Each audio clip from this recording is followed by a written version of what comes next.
hablando sobre demencia vascular y pues después vamos a hablar un poquito sobre demencia por cuerpos de Lewy. Bueno, buenas noches a todos. Muchas gracias por asistir a la charla. Como ya mencionaron, pues mi nombre es Juan Sebastián Bolívar y el día de hoy pues estoy encargado de la revisión de tema de demencia vascular y demencia por cuerpos de Lewy. Entonces, en el contenido, esto va para ambas demencias. Primero que todo, voy a hablar de la epidemiología, posteriormente de la fisiopatología, de los factores de riesgo, de la clínica como tal, el diagnóstico y el tratamiento. Entonces, primero que todo, les voy a hablar todo el contenido acerca de la demencia por cuerpos de Lewy y posteriormente, una vez termine, de la demencia vascular. Entonces, en cuanto a la epidemiología, tenemos que es una causa común de demencia neurodegenerativa. Anteriormente fue considerada muy rara, sin embargo, ahora es muy común después de la enfermedad de Alzheimer y de la demencia vascular. Vamos a ver que el 5% de la población general va a estar afectada por esta demencia y corresponde casi al 30% de todos los casos de demencia. La prevalencia evidentemente aumenta con la edad, siendo los 75 años de edad la edad promedio de presentación. Es mucho más prevalente en hombres con un radio hombre-mujer de 4:1 y se ha evidenciado que hay una diferencia neuropatológica por raza, siendo mucho más común en africanos americanos que en la población caucásica. Entonces, este apartado de patología lo pongo en Lewy porque es muy importante saber pues, los hallazgos microscópicos que nos podemos encontrar. Entonces vamos a tener que la demencia por cuerpos de Lewy está asociada con distintos cambios patológicos que se sobreponen con otras enfermedades degenerativas, tales como la enfermedad de Parkinson o la enfermedad de Alzheimer. Y vamos a ver que la demencia, que la atrofia cortical va a ser menos marcada que la enfermedad de Alzheimer, pero va a seguir el mismo patrón y va a ser muy prominente. El patrón abarca primero que todos los lóbulos frontal, temporal y parietal. Adicionalmente va a haber una afectación de las estructuras límbicas, tales como el giro del cíngulo y la amígdala. Y de igual manera, la sustancia negra, igual que la enfermedad de Parkinson y el locus coeruleus, pueden presentar distintos grados de afectación. En el microscopio, ¿qué es lo que vamos a ver? Vamos a encontrar inclusiones citoplasmáticas eosinofílicas redondas. Por ejemplo, esta es una tinción de hematoxilina y eosina. Y pues estos serían los cuerpos de Lewy, ¿no? Aquí les hago una pregunta y es, ¿será que hay una correlación clínico-patológica en esta enfermedad? Es decir, a mayor cantidad de cuerpos de Lewy neocortical, ¿va a haber una mayor repercusión neurológica? Pues la respuesta es sí y no. Por un lado, en series patológicas, la densidad general de cuerpos de Lewy estuvo correlacionada con la severidad de la incapacidad cognitiva. Sin embargo, en otros casos, los individuos con demencia por cuerpos de Lewy pura tuvieron únicamente una discapacidad cognitiva moderada, independientemente de la extensión de los cuerpos de Lewy a nivel neocortical. Otras series patológicas han demostrado una asociación entre la localización y la densidad de los cuerpos de Lewy con otros síntomas clínicos, tales como alucinaciones visuales, por un aumento en la densidad de los cuerpos de Lewy en la porción anterior e inferior del lóbulo temporal, y de igual manera se han evidenciado síntomas disautonómicos con cuerpos de Lewy en el hipotálamo y el núcleo vagal dorsal. En conclusión, como tal, desde la evidencia no podemos decir que hay una robusta relación entre la densidad de cuerpos de Lewy y las fluctuaciones de las características cognitivas.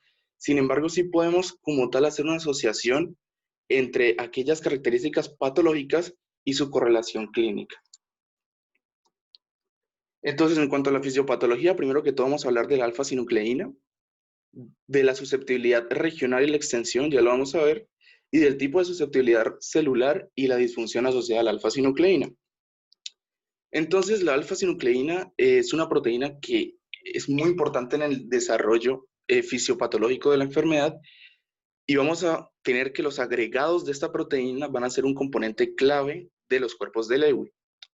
Todavía no se entiende como tal la función exacta de esta proteína, sin embargo, se ha visto que tiene un rol importante en la neurotransmisión y en la movilización de las vesículas presinápticas. Entonces, en condiciones patológicas como el estrés oxidativo, ¿sí? van a propiciar como tal un ambiente en donde haya un cambio conformacional estructural de la proteína, pasando de su forma normal, que va a ser pues un monómero, va a estar desplegada, y va a tender a formar dímeros, protofibrillas y fibrillas, y finalmente los cuerpos de Lewy, que es lo que vamos a ver como inclusiones citoplasmáticas redondas patológicamente, y pues que va a afectar zonas tanto corticales como neocorticales, incluyendo la sustancia nigra, el locus cerúleo y pues las zonas límbicas. Algo muy importante es que la formación del cuerpo de Lewy se traduce en neurotoxicidad. Entonces, esta imagen de aquí es para, básicamente, de manera ilustrativa, mostrar que han habido tratamientos experimentales y como se ve que la proteína, la alteración conformacional de la proteína es lo que principalmente ocasiona el desarrollo fisiopatológico de la enfermedad, pues se ha pensado que puede ser un blanco terapéutico efectivo. Entonces, más que todos los tratamientos experimentales van dirigidos al metabolismo de esta alfa-sinucleína, incluyendo, abarcando desde la síntesis hasta su propagación, y se ha propuesto hasta una inmunización activa con anticuerpos con tal de destruir estos acúmulos o agregados de alfa-sinucleína. Entonces, en cuanto a la susceptibilidad celular y la disfunción, vamos a tener que una disfunción de la proteína, ¿sí? Este cambio conformacional anómalo se va a ver relacionado con una susceptibilidad dopaminérgica, es decir, estas neuronas dopaminérgicas se van a ver mucho más susceptibles y van a ser más propensas a estar afectadas por esta disfunción de la alfa-sinucleína. Y se ha visto que es porque estas neuronas en su metabolismo requieren o tienen una mayor necesidad de esta proteína. Entonces se ha visto en condiciones normales que la alfa-sinucleína interactúa como moderadora tanto del cotransportador de dopamina, que es el DAT, y de la tirosina hidroxilasa. Entonces, en condiciones patológicas, este moderador que va a ser la alfa-sinucleína propicia que haya una menor actividad de la tirosina hidroxilasa, disminuyendo su capacidad propiamente de hidroxilar la tirosina a lo que vendría siendo L3,4 dihidroxifenilalanina, que sería L-Dopa, y por tanto disminuyendo la síntesis de dopamina. De igual manera, en condiciones patológicas va a afectar el cotransportador de dopamina, afectando como tal la recaptación del neurotransmisor en las terminales sinápticas. Adicional a esto, pues se ha visto una pérdida neuronal colinérgica, y no solo eso, sino también una depresión de los niveles de la colinacetiltransferasa. La pérdida neuronal pues se ve más que todo por la neurotoxicidad y de los agregados de alfa-sinucleína pues en zonas en donde se produce propiamente el neurotransmisor. Sin embargo, se ha visto que también hay una depresión de los niveles de colinacetiltransferasa, que es la enzima que vemos acá, que básicamente cataliza la reacción de la acetil-CoA y la colina para la formación de la acetilcolina. Por lo tanto, si tenemos una depresión de los niveles de la acetilcolinacetiltransferasa, vamos a tener como tal una disminución en la síntesis de la acetilcolina. Esto se ha evidenciado con la aparición de alucinaciones en fases tempranas de la enfermedad. Por último, vendría a ser la susceptibilidad regional y la extensión. Y la enfermedad no la vamos a entender como que, bueno, los agregados se van a formar en un sitio específico del cerebro y por lo tanto sus repercusiones clínicas se van a ver asociadas al sitio específico de la lesión. No va a suceder eso, sino que va a haber una propagación transináptica. Es decir, los agregados de alfa-sinucleína van a tender a hacer endocitosis, esos agregados oligoméricos, y por lo tanto van a contribuir a la propagación anatómica de los agregados y de los cuerpos de Lewy como tal, empezando en una primera instancia desde el tronco encefálico inferior, posteriormente a la parte posterior de la sustancia nigra, luego áreas límbicas y por último al neocórtex. Algo importante que hay que mencionar aquí es que se han hecho estudios en pacientes con enfermedad con cuerpos de Lewy. Estos pacientes recibieron injertos de neuronas embrionarias sanas y se ha revelado que aproximadamente 5 años después del trasplante, las neuronas dentro del injerto desarrollan cuerpos de Lewy. Entonces, esto evidencia claramente que hay una contribución de los agregados que favorece como tal la propagación transináptica, pues, de los cuerpos de Lewy. Dentro de los factores de riesgo tenemos factores genéticos y factores adquiridos. Dentro de los genéticos tenemos al key codificante de alfa-sinucleína, que está implicado tanto en la enfermedad de Parkinson como en la demencia por cuerpos de Lewy. El rol de la mutación de este gen no está totalmente clara, pero parece aumentar la tendencia de los agregados. Tenemos adicionalmente el APP, que es el gen de la proteína precursora de amiloide, igualmente se ha visto muy relacionado con la formación de los cuerpos de Lewy. Tenemos también la ApoE, que va a actuar de manera similar a la enfermedad de Alzheimer. El alelo correspondiente a la apolipoproteína epsilon 4 se ha visto asociado a un mayor riesgo de producir tanto demencia por cuerpos de Lewy como a la enfermedad de Alzheimer, mientras que la ApoE2 se ve relacionada o asociada con un menor riesgo. Igualmente tenemos el gen, el MAPT, del gen de la proteína tau asociada a microtúbulos, que va a estar asociada a tautopatías como la demencia frontotemporal. Sin embargo, recientemente se ha visto una relación con cambios patológicos de alfa-sinucleína. Y por último, tenemos tanto la presenilina 1 como la presenilina 2, que se van a encargar como tal del procesamiento del amiloide. Entonces, ¿qué se ha encontrado? Que niveles aumentados de beta-amiloide pueden proveer un ambiente que pueda conducir a la formación de cuerpos de Lewy. Adicionalmente, tenemos aquí dos factores que son adquiridos, y si bien los factores genéticos son importantes como tal, en gemelos monocigotos como que los hallazgos son discordantes aún. Entonces, las formas esporádicas de la enfermedad se le atribuyen más que todo a factores epigenéticos y factores medioambientales que se creen que tienen un papel o un rol mucho más significativo en el desarrollo de la enfermedad y de la aparición de esta más que todo de manera esporádica. Adicionalmente, en un estudio de cohorte basado en comunidad se encontró que la lesión cerebral traumática con pérdida de conciencia está asociada con cuerpos de Lewy neocorticales en adición con Parkinson y parkinsonismo. Entonces, dentro de las características clínicas, tenemos primero que todo la demencia. ¿Sí? La demencia va a ser una característica esencial en el diagnóstico de estos pacientes y se puede entender como un deterioro cognitivo progresivo de magnitud suficiente como para alterar todas aquellas actividades diarias y ocupacionales de la persona. Esos pacientes generalmente presentan deficiencia en los test de función cognitiva, presentan deficiencias tanto en la atención como en funciones ejecutivas y visoespaciales, y también pueden llegar a presentar un compromiso de la memoria. Sin embargo, esto ocurre a largo plazo. Algo importante es que cuando se afecta la memoria, se ve más comprometida la recuperación de esta que la adquisición. Adicionalmente, pues los primeros síntomas de la enfermedad puede ser que el paciente tenga problemas para conducir, por ejemplo, tienda a perderse o ignorar completamente las señales de tránsito o los automóviles cercanos, por ejemplo, y también tienden a calcular más las distancias y adicionalmente se ha visto relacionado con una deficiencia laboral significativa. Los test cognitivos, como lo vamos a ver ahorita, el MoCA y el Mini-Mental, no sirven como tal para diagnosticar la demencia, pero son test de cabecera que tiene el médico y que le permiten como tal hacer una aproximación a qué tan grave cognitivamente hablando puede estar el paciente. Adicional a la demencia, tenemos tantos síntomas o características clínicas principales y de soporte. El diagnóstico clínico lo vamos a hacer a partir de las características principales y la demencia.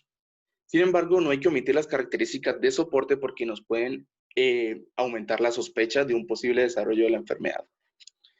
Entonces, en cuanto a las características clínicas principales, tenemos a las fluctuaciones cognitivas. Estas fluctuaciones de la cognición y de los niveles de alerta pueden ocurrir temprano en el curso de la demencia por cuerpos de Lewy y se estima que son una característica en el 60 al 80% de los casos. Los episodios pueden ser sutiles, como una disminución de la capacidad para realizar una actividad de la vida diaria, o pueden ser muy dramáticos, sugestivos de una ACV. El paciente generalmente va a estar como tal en blanco, por decirlo así, van a estar confusos, se comportan de una manera extraña o se vuelven excesivamente somnolientos. La duración frecuentemente es de segundos a días y pueden estar intercalados de función cognitiva totalmente normal, de ahí que son fluctuantes.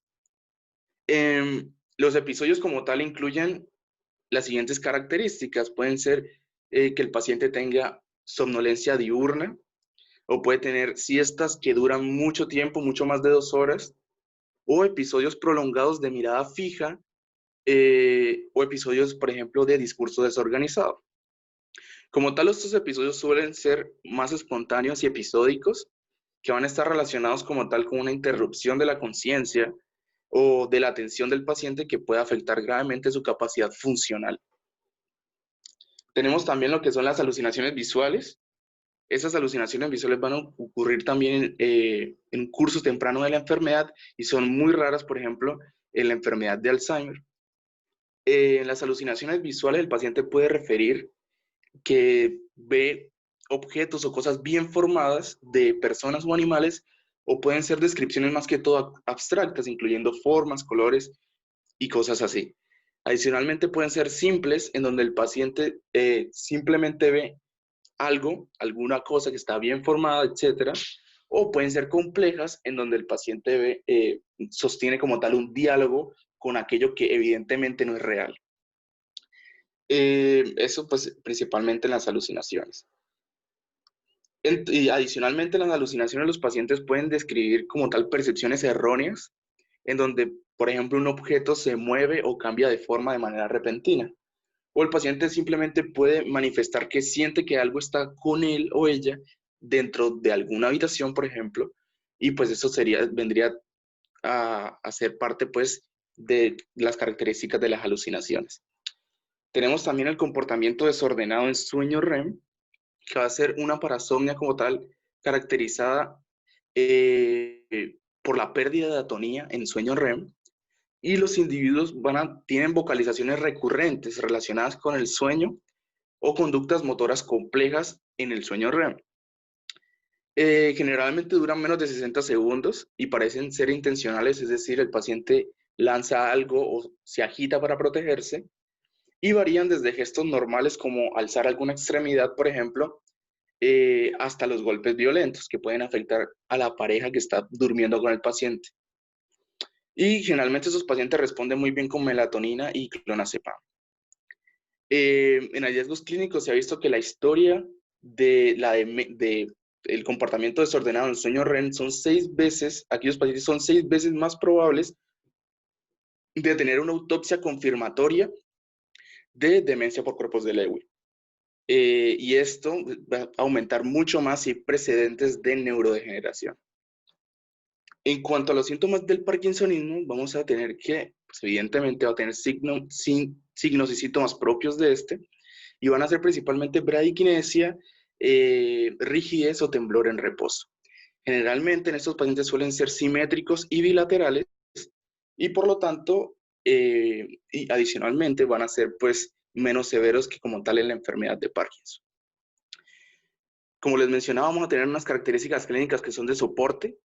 Ahí tenemos la sensibilidad a los antipsicóticos, principalmente aquellos de primera generación. Hay que recordar algo, y es que, por ejemplo, aquí se tiende a usar mucho el haloperidol. El haloperidol está totalmente prohibido para este tipo de pacientes por todas sus complicaciones y efectos adversos. Entonces, todos aquellos antipsicóticos de primera generación, el haloperidol, todos esos van a estar totalmente contraindicados porque esos pacientes van a tener una sensibilidad alta a los antipsicóticos. Van a tener también caídas a repetición, síncope o pérdida de la conciencia transitoria, en donde el paciente pues se va a quedar literalmente en blanco cuando despierta. Pueden tener episodios de mirada fija también. Pueden expresar cataplexia, o pueden quedarse totalmente muteados y en blanco, como les mencionaba. Esto puede ocurrir como resultado de la hipotensión ortostática, que ocurre básicamente del 30 al 50% de estos pacientes. Tenemos también la disfunción autonómica, que se va a ver representada como una incontinencia urinaria, una retención, con constipación u otros síntomas gastrointestinales. También tenemos hipersomnia, hiposmia, delirio sistematizado. Recordemos que los delirios son creencias falsas que están fuertemente arraigados en estos pacientes, y ante cualquier evidencia de que lo que creen es completamente falso, pues hacen caso omiso a todo esto. Y adicional a los delirios sistematizados, puede haber apatía, ansiedad y depresión. Bueno, en cuanto a la evaluación cognitiva, como les mencionaba, vamos a tener distintos tests de cabecera para utilizar de manera rápida. Tenemos el MoCA, que es el Montreal Cognitive Assessment, y el Mini-Mental State Examination, básicamente estos dos. En cuanto al MOCA, se suele recomendar mucho más porque al paciente se le piden muchas más tareas ejecutivas y visoespaciales, pero como ven el Mini-Mental, una ventaja que tiene es que como tal nos permite diferenciar el grado de severidad que tiene el paciente a través del puntaje. Un puntaje normal sería de 24 a 30, un trastorno cognitivo moderado sería de 18 a 23 y un trastorno cognitivo severo de 0 a 17. En cuanto al MOCA, simplemente nos dice que un valor normal sería de 26 a 30 y uno normal todo aquello que esté por debajo de 26 o de 25. Estos tests como tal no nos permiten diagnosticar la demencia o diferenciar entre los tipos de demencia. Sin embargo, como les mencionaba, nos permite hacer una aproximación clínica al deterioro cognitivo que puede tener el paciente. Algo importante en el MOCA y es que si el paciente tiene menos de 12 años como tal de educación, de estudios, pues se le va a agregar un punto al final. Bueno, en cuanto al diagnóstico, el diagnóstico es mayoritariamente clínico. Sin embargo, se puede hacer uso de biomarcadores y test auxiliares de apoyo.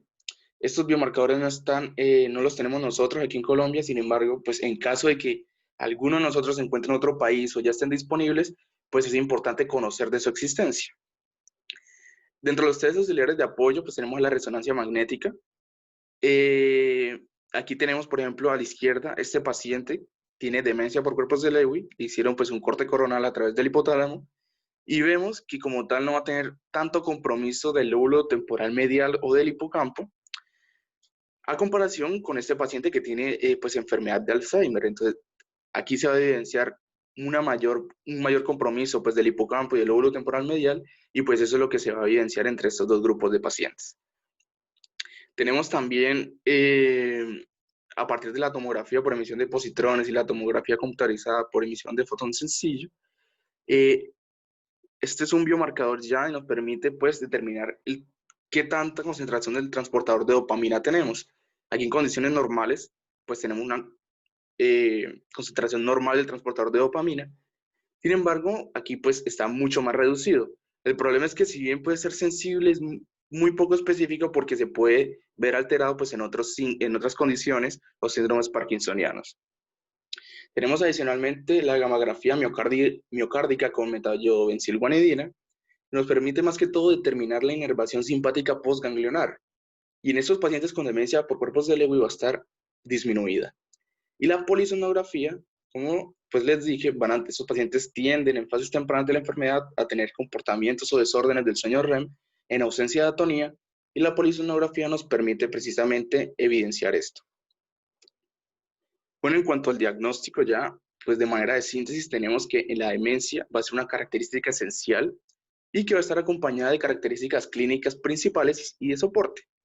Aquellas principales, generalmente estas tres, fluctuaciones de la cognición, alucinaciones visuales recurrentes o desórdenes comportamentales del sueño ocurren generalmente en fases tempranas de la enfermedad.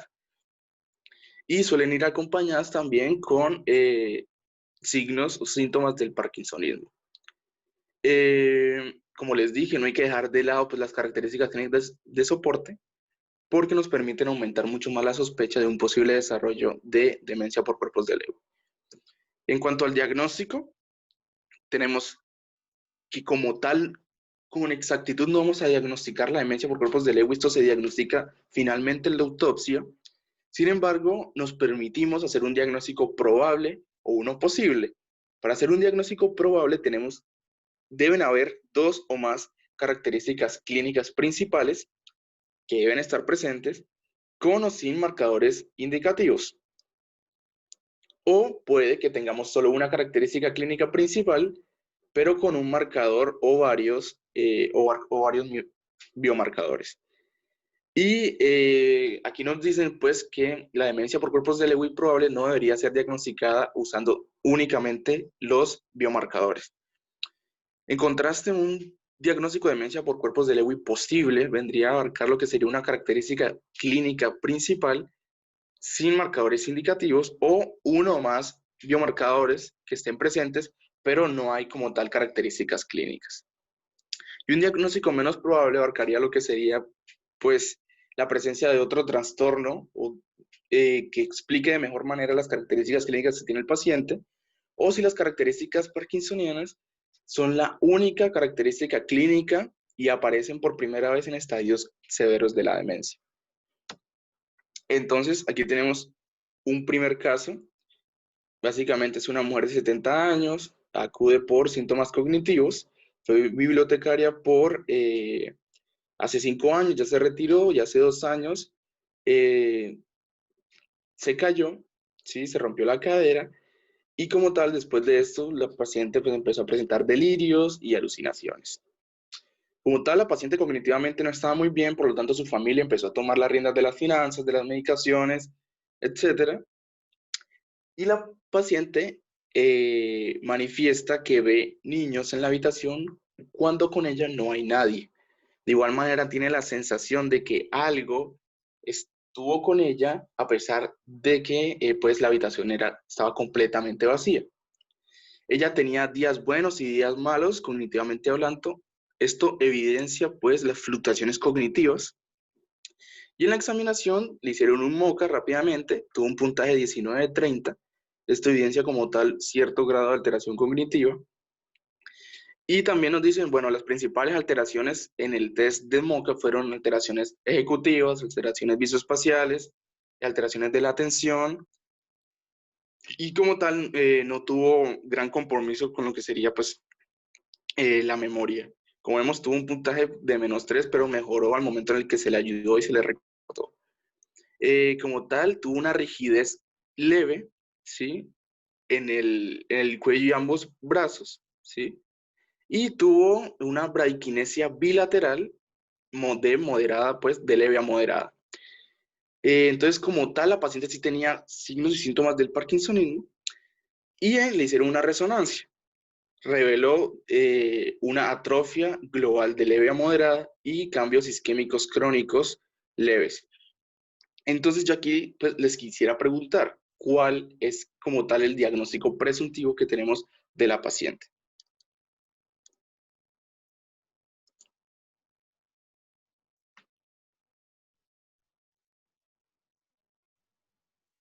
Ya está habilitada la votación. eh,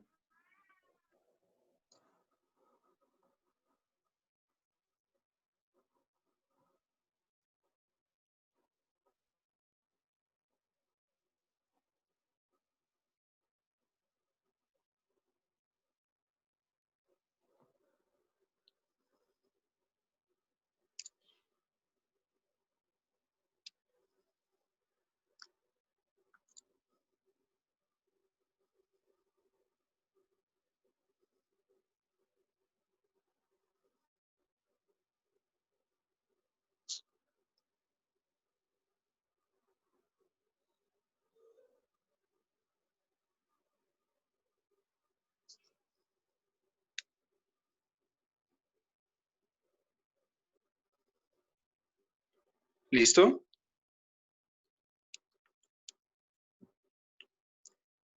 Bueno, pues este caso describe típicamente la presentación de demencia por cuerpos de Lewy. Entonces, felicitaciones a aquellos que hayan podido dar con el diagnóstico. Sí, entonces, como les mencionaba, las debilidades de esta paciente eh, en el test de MOCA fueron principalmente en funciones ejecutivas, en habilidades visoespaciales, en la concentración y como tal en la recuperación de la memoria. Esto, pues, es un patrón común de la demencia por cuerpos de Lewy. Adicionalmente, el diagnóstico se da porque la paciente tiene, como tal, es un diagnóstico probable porque la paciente tiene como tal un deterioro cognitivo importante, ¿sí? Tiene alteraciones o fluctuaciones de la cognición, tiene alucinaciones visuales y tiene signos y síntomas de parkinsonismo. Entonces se cumple con las características clínicas necesarias para un diagnóstico probable de demencia por cuerpos de Lewy. En cuanto al tratamiento, tenemos que va a ser sintomático y va a ser principalmente dirigido a las manifestaciones específicas de la enfermedad. Hay algo que hay que tener en cuenta y es que según la tolerancia que tengan estos pacientes a los medicamentos, se pueden optar por estrategias conductuales que no sean farmacológicas. En cuanto a la cognición en problemas neuropsiquiátricos, para el tratamiento de la hipotensión ortostática, que era lo que nos daba el síncope, la pérdida de conciencia transitoria y todo este tipo de alteraciones, tenemos el uso de fludrocortisona y midodrina. Los inhibidores de la colinesterasa parecen ser el tratamiento farmacológico de primera línea, ya que ayudan como tal a varios aspectos del deterioro cognitivo, como lo pueden ser la cognición, las fluctuaciones cognitivas, los síntomas psicóticos y algunos síntomas pues parkinsonianos. Se está recomendado pues la rivastigmina y el donepezil. Y en cuanto a los antipsicóticos, si se llegaran a necesitar, ¿sí? Generalmente se dejan como aquella alternativa, la última alternativa, pero en el caso en el que se llegasen a necesitar, solo podríamos emplear antipsicóticos atípicos, como la olanzapina, la quetiapina y el pimavanserin, y por supuesto a bajas dosis. Tenemos para los desórdenes del sueño, desórdenes comportamentales en sueño REM, tenemos que, como les mencionaba, estos pacientes responden a bajas dosis de melatonina o clonazepam. En el caso de la melatonina de 3 a 15 miligramos o el clonazepam de 0.25 a 1.5 miligramos al dormir. En cuanto al parkinsonismo, generalmente aquellos fármacos que ayudan a los signos y síntomas del parkinsonismo suelen reaccionar fuertemente pues, con este tipo de pacientes. Sin embargo, se ha evidenciado que una aproximación conservativa a bajas dosis y a bajos rangos de titulación pues suele ser beneficiosa. En cuanto, pues aquí lo único que podríamos emplear más que todo pues es la levodopa, ¿sí? Un análogo de la dopamina, y pues eso es lo que más está recomendado. Y tenemos el tratamiento no farmacológico que va a ser interdisciplinario e incluye evaluaciones en fisioterapia, ¿sí? Para los síntomas parkinsonianos, la terapia ocupacional y todo aquello relacionado a la patología del habla, del lenguaje. Entonces aquí tenemos otro caso, aquí no va a haber preguntas, pero lo vamos a analizar. Entonces tenemos un hombre de 73 años que llega y básicamente presenta problemas con la memoria. Nunca recuerda lo que su esposa le pide, frecuentemente repite las mismas preguntas y su familia le pidió que dejara de manejar porque pues como tal tenía defectos en esto y estaba ocasionando problemas. Generalmente mencionan que es un poco lento, es levemente lento de lo que él solía hacer, pero pues su familia se lo atribuye a que es la edad y pues relación, que puede ser pues eso por la edad más que todo.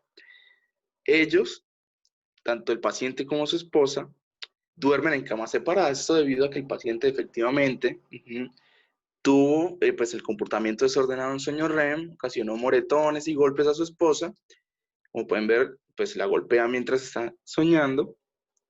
Y en la examinación le hicieron un MOCA y el resultado fue de 14 de 30, altamente pues, sugestivo de un deterioro cognitivo progresivo. Sus alteraciones principalmente fueron función ejecutiva, atención, memoria, que es por lo que principalmente se queja el paciente, y pues en todas estas pues características visoespaciales, funciones visoespaciales. Como tal, no tuvo rigidez en la examinación, ¿sí?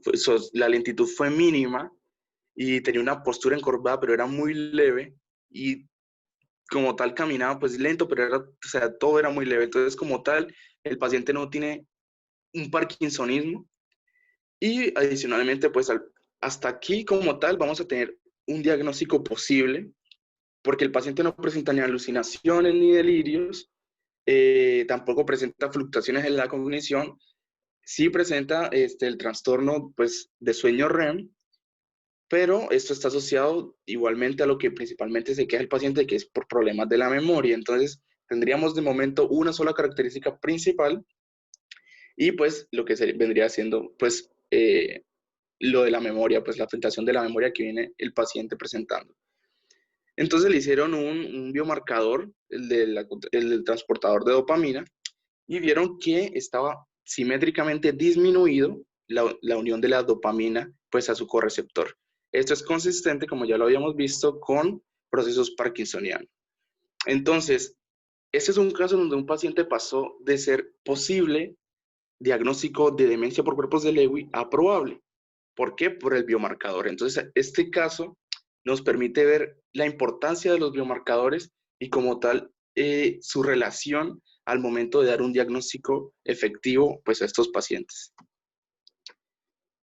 Bueno, en cuanto a la demencia vascular, pues es importante que la entendamos no solo como una enfermedad, sino como un síndrome en conjunto. La demencia vascular, primero que todo, la vamos a evidenciar en dos escenarios. El primero en donde un evento cerebrovascular que sea diagnosticado clínicamente, va seguido de demencia, o el segundo escenario que sería en donde una lesión vascular cerebral es identificada mediante una imagen diagnóstica en un paciente con una alteración cognitiva, pero el paciente no tiene historia de una ACV. En cuanto a la epidemiología, enfermedades vasculares contribuye el 25 al 50% de los casos de demencia. Es el segundo tipo de demencia más frecuente. La demencia vascular por sí sola, la pura, es muy rara, es poco común, ocurre en el 10% de los casos de demencia. Y lo más frecuente es la demencia de etiología múltiple, que va a estar asociada a un componente vascular. Y es etiología múltiple o mixta porque también está asociada a la enfermedad de Alzheimer. La prevalencia en individuos de 65 años es de 1.6% y evidentemente aumenta con la edad. Entonces, dentro de los factores de riesgo, vamos a tener que van a ir dirigidos de igual manera a los factores de riesgo típicos de una enfermedad cerebrovascular. Todo aquello que propicie un desarrollo de una enfermedad cerebrovascular va a ser factor de riesgo para demencia vascular. Entonces, tenemos la edad avanzada, la hipertensión, la diabetes, la hipercolesterolemia, ¿sí? Estos tres, por ejemplo, afectan de gran manera la microvasculatura del cuerpo.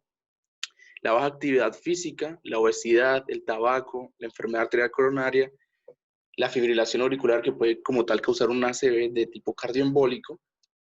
Y también vamos a tener lo que es la reserva cognitiva. Esto es algo muy interesante porque es la capacidad como tal del cerebro para compensar un nivel dado de patología. Entonces esto juega un rol importante en el riesgo de demencia vascular. Factores tales como la educación superior y logros ocupacionales que tenga el paciente se ha visto relacionado con un menor riesgo de deterioro cognitivo. Bueno, entonces en cuanto a la patogenia, vamos a tener que la enfermedad cerebral de vasos pequeños son la forma más común de demencia vascular. Entonces, principalmente tenemos factores de riesgo vasculares convencionales como los que les mencioné anteriormente. Esto va a favorecer el progreso a una enfermedad cerebrovascular, ya sea a través de aterosclerosis o un cardioembolismo, asociado a una arteriosclerosis o una angiopatía amiloide cerebral. Y esto como tal va a favorecer que ocurra la lesión vascular cerebral, que la podemos ver a través de neuroimagen, mediante infartos lacunares, multiinfartos, multihemorragias, en zonas lobares, hemorragias intracraneales lobares también, lesiones de la sustancia blanca, un alargamiento de los espacios perivasculares y como tal una disrupción de la conectividad intracerebral y de la microarquitectura de la sustancia blanca. Todo esto se va a traducir finalmente en una discapacidad o un trastorno cognitivo vascular. Entonces, lo más frecuente es la arteriosclerosis, es el tipo más común de enfermedad de vasos pequeños cerebrales y como tal la arteriosclerosis asociada al envejecimiento, la hipertensión arterial y los factores de riesgo vasculares convencionales va a favorecer a la formación de lipohialinosis, engrosamiento de los vasos, hialinización, formación de microneurismas y placas de ateroma, que esto finalmente lo que nos va a dar es un compromiso de la integridad vascular y un mayor riesgo de causar un stroke trombólico, ¿sí? O pues un stroke hemorrágico. Entonces vamos a tener un espectro general para todo este tipo de enfermedades. Entonces en el caso de la arteriopatía hipertensiva asociada a la arteriosclerosis tenemos que van a haber microsangrados profundos, al igual van a haber alteración de los espacios perivasculares profundos intracerebrales.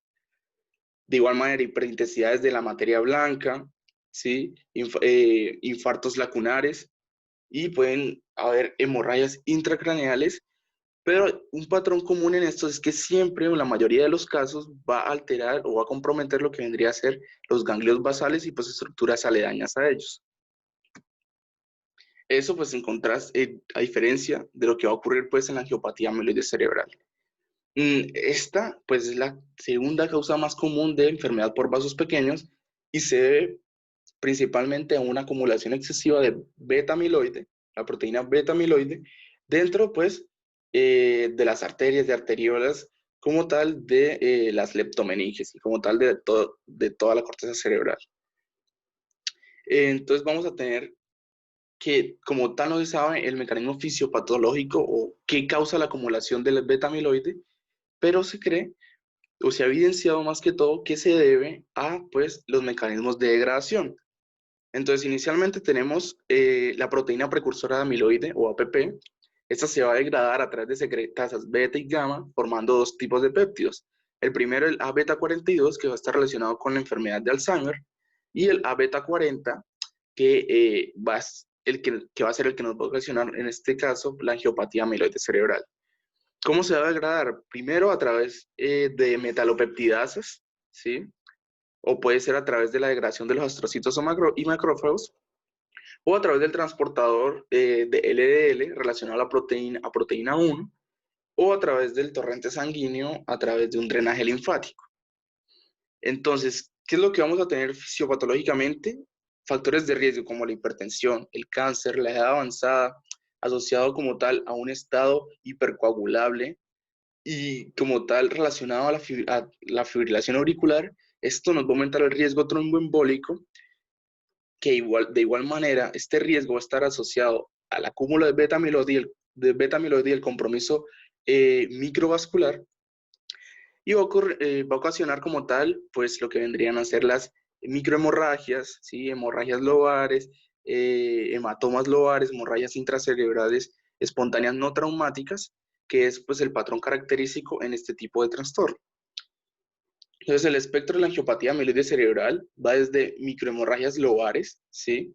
Hemorragias intracerebrales lobares de igual manera, siderosis superficial cortical, pueden haber también hiperintensidades de la materia blanca, o pueden haber una convexidad sugestiva de hemorragia subaracnoidea. De igual manera, van a haberse comprometido los espacios perivasculares, y lo importante de la angiopatía amiloide cerebral es que en neuroimagen vamos a evidenciar un compromiso más que todo lobar. Y como tal, en la mayoría de los casos no va a haber una alteración de los ganglios basales y estructuras cercanas a ellos. Entonces aquí lo vemos claramente. Acá, por ejemplo, vemos una hemorragia pues lobar, en zona lobar, y vemos microhemorragias a través de todo el cerebro que van a ser predominantemente lobares. Como ven, no hay ningún compromiso de los ganglios basales, a diferencia de esta imagen de acá. Vemos microhemorragias, ¿sí? En zonas de ganglios basales, y también vemos un hematoma talámico izquierdo. Entonces, estas serían las principales diferencias entre ambos trastornos. En cuanto a las características clínicas, algo muy importante acá es que el perfil neuropsicológico va a depender de la ubicación y la gravedad de la lesión vascular. No es que vayamos a tener un paciente con una alteración cerebral vascular específica y que nos va a dar unas características clínicas específicas. Eso no va a suceder en la mayoría de los casos, sino que las manifestaciones clínicas van a ser más que todo inespecíficas. Los pacientes tienden a tener distintas alteraciones sugestivas de un compromiso cerebrovascular, y por lo menos en la demencia post-stroke es la que ocurre o que está relacionada a un desarrollo de la demencia. Una vez sucede el evento cerebrovascular, el desarrollo de la demencia generalmente ocurre 6 meses posterior al evento cerebrovascular, y vamos a tener un deterioro importante de las funciones ejecutivas. Puede que haya una preservación de la memoria episódica, también pueden presentar apraxia, afasia, y no se va a conservar como tal el mismo patrón en todos los pacientes, sino que no todos los pacientes van a presentar el síndrome clásico de deterioro desproporcionado de la función ejecutiva. Por ejemplo, como ven ahí en el infarto anterior talámico, este infarto en esa zona puede causar un deterioro completamente aislado, con compromiso de la memoria y con preservación de otros dominios cognitivos, que podrían imitar perfectamente el perfil cognitivo de la enfermedad de Alzheimer. En cuanto a la demencia sin evento cerebrovascular reciente, vamos a encontrar más que todo que los principales síntomas van a ser inespecíficos. y esto lo vamos a diagnosticar más que todo a través de neuroimagen. Y vamos a tener que, en cuanto a la clínica, va a haber una discapacidad prominente de las funciones ejecutivas, una disminución de la velocidad del procesamiento y va a haber un mejor aprendizaje verbal y el recall, que sería como la recuperación de la memoria, pero presenta muchas más alteraciones de las funciones ejecutivas. En los signos neuropsiquiátricos y motores tenemos abulia, apatía y psicosis, llanto o risa patológica, que vendría a ser el afecto pseudovulvar, y marcha lenta o aquellos signos y síntomas relacionados al parkinsonismo como bradiquinesia, rigidez o temblor en reposo. Por lo general tienden a presentar olvido, confusión y la disminución de actividades cognitivas con un mínimo grado de exigencia, como las finanzas o las actividades ocupacionales diarias. Muy importante recordar que el perfil neuropsicológico va a depender de la ubicación y de la gravedad de la lesión vascular. En cuanto a la evaluación, a través de la historia clínica nos vamos a enfocar más que todo a buscar antecedentes de evento cerebrovascular, la progresión e instauración tanto de la demencia y del evento cerebrovascular, y eso principalmente. En cuanto a las características que debemos indagar también, pues en la historia clínica, tenemos que va a ser el score de Hachinsky. Esto va a depender mucho del juicio clínico que tenga el médico y como tal de la asociación que vea con las características clínicas que tiene el paciente y con una posible lesión vascular. Entonces, depende mucho del juicio clínico, por lo que si tenemos un paciente que su enfermedad empezó de instauración súbita, ¿sí? Que fue de un deterioro progresivo, paso a paso, que adicionalmente tiene signos y síntomas neurológicos focales, que tiene un historial de hipertensión, de stroke, y asociado a aterosclerosis, lo más probable es que ese paciente esté cursando con una demencia vascular. Tenemos también los test de examinación cognitiva, no nos permiten como tal, como les mencionaba, diagnosticar las demencias o diferenciarlas entre sus subtipos, sino que nos permiten aproximarnos a un deterioro cognitivo que pueda tener el paciente. La examinación física, principalmente buscar signos y síntomas parkinsonianos, como ya se los he mencionado, y en neuroimagen creo que ya lo hemos visto durante ese transcurso, pero básicamente en el caso de que nos encontremos con una arteriosclerosis o con una angiopatía amiloide cerebral, ver en neuroimagen las principales diferencias, si son lobares o no son lobares. Y evaluar las causas de evento cerebrovascular, pues que ya la hemos analizado también. Aquí tenemos un paciente, es un paciente de 73 años, se queja principalmente por olvido y apatía, que se viene presentando hace 2 años. Vemos que las actividades de la vida diaria se preservaron, ¿sí? Y le hicieron un MOC que dio 24 de 30. Eso pues no es tan grave, digamos, está por debajo del punto de corte de normalidad, pero como tal no podemos decir que el paciente tiene una alteración cognitiva severa. Entonces le hicieron una resonancia, mostró 6 microhemorragias, todas en localizaciones lobares, y adicionalmente se evidenciaron hiperintensidades de la sustancia blanca severa. Entonces a este paciente le hicieron un biomarcador que fue la tomografía por emisión de positrones de fluorodeoxiglucosa y mostró como tal un hipometabolismo, incluyendo las zonas del cerebro que tuvieron las microhemorragias. Como pueden ver acá, todas en zonas lobares. Y vieron en este biomarcador que no había un hipometabolismo en la zona del giro cingulado posterior, que es una región típicamente afectada en la enfermedad de Alzheimer, por lo que descartaron este diagnóstico. Entonces, creyeron que el diagnóstico más probable era que la causa pues, de las manifestaciones clínicas del paciente se debía más que todo a una angiopatía amiloide cerebral. Entonces, como podemos ver, tuvo microhemorragias, todas en zonas lobares, y adicionalmente cumplió el patrón de las hiperintensidades de sustancia blanca. Adicionalmente, el paciente a través de 2 años, los 2 años siguientes, presentó una demencia leve. No cambiaron los resultados del hipometabolismo, ¿sí? Del marcador, y 2 años posteriores a la presentación inicial, el paciente tuvo una hemorragia intracerebral parietal derecha, que como vemos es en zona lobar. todo esto es sugestivo de un desarrollo de una angiopatía amiloide cerebral.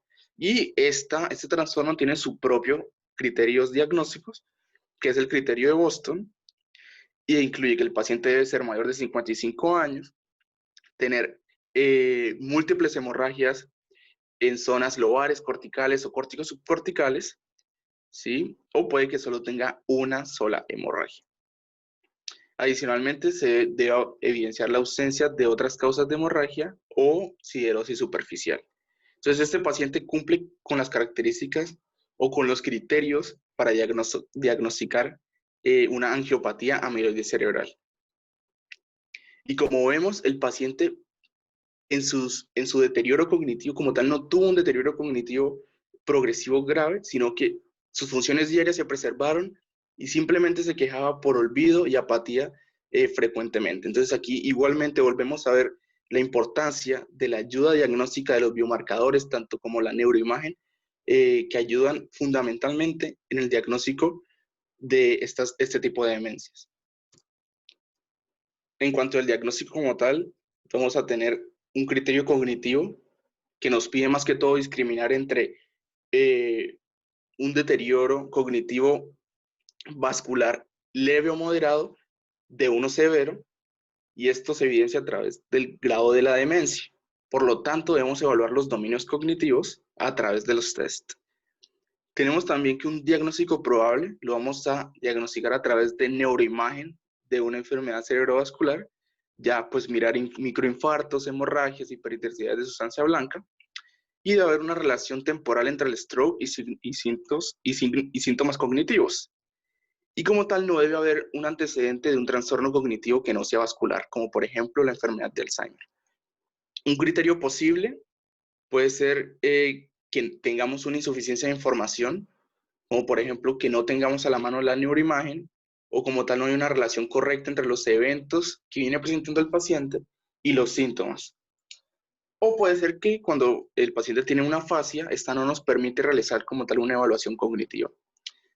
El criterio de exclusión principalmente es evidenciar otro tipo de trastornos cognitivos, médicos, psiquiátricos o neurológicos no vasculares que sean suficientes como para diagnosticar el deterioro clínico, incluida pues la enfermedad de Alzheimer en este caso. En cuanto al tratamiento, los estudios respecto al tratamiento tanto farmacológico como de modificaciones intensivas del estilo de vida como tal no son concluyentes. Si bien por un lado aquellos que se relacionan a lo que sería la dieta mediterránea o un tratamiento intensivo de la presión arterial, un tratamiento intensivo de la diabetes como tal no han sido concluyentes, por lo que la AJA y la ASA sacaron lo que sería el My Life Check, que sería las 7 simples de la vida, y como tal nos permiten evaluar a través de 7 ítems cómo está pues la función cerebral del paciente, o promover que haya una función cerebral adecuada en este paciente, y recomiendan el hecho de no fumar, la actividad física, la dieta saludable, un índice de masa corporal menor a 25 kilogramos por metro al cuadrado, la tensión arterial, disminuirla a menos de 120/80, tener un colesterol total menor a 200 miligramos por decilitro y una glucosa en ayuno menor a 100 miligramos por decilitro, para mantener como tal unas condiciones apropiadas del metabolismo cerebral. Y se ha evaluado el posible uso de los inhibidores de colinesterasa, más que todo en fases tempranas de la enfermedad.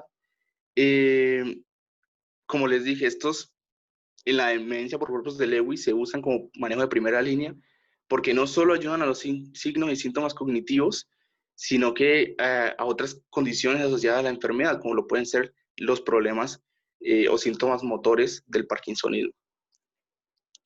Y bueno, pues eso sería pues la revisión de tema el día de hoy. Agradezco mucho a los que estuvieron aquí presentes el día de hoy, y pues espero que les haya servido y que hemos podido aprender algo nuevo pues el día de hoy.